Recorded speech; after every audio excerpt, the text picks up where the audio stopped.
तो हेलो दोस्तों, trending star Khesari Lal Yadav ji का बहुत ही कमाल का दो देवी भक्ति गीत है जो रिलीज होने जा रहा है सॉन्ग दोस्तों। जो पहला सॉन्ग दोस्तों दुर्गा पूजा के चंदा 2 जो SRK म्यूजिक से 6:30 बजे ये सॉन्ग रिलीज होने जा रहा है दोस्तों।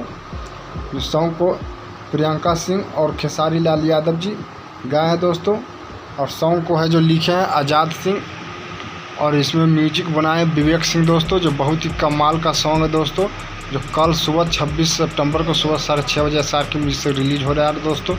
दूसरा सॉन्ग है दोस्तों दुआरी अली ए माई, जो सरगम हम भोजपुरी से ये सॉन्ग रिलीज होगा दोस्तों 27 सितंबर को सुबह 7 बजे, जिसका फर्स्ट लुक टीजर है जो 24 सितंबर को रिलीज कर दिया गया है दोस्तों। इसमें म्यूजिक कृष्णा बेदर्दी जी ने बनाए हैं दोस्तों। सॉन्ग को कृष्णा बेदर्दी जी ने लिखे भी हैं दोस्तों।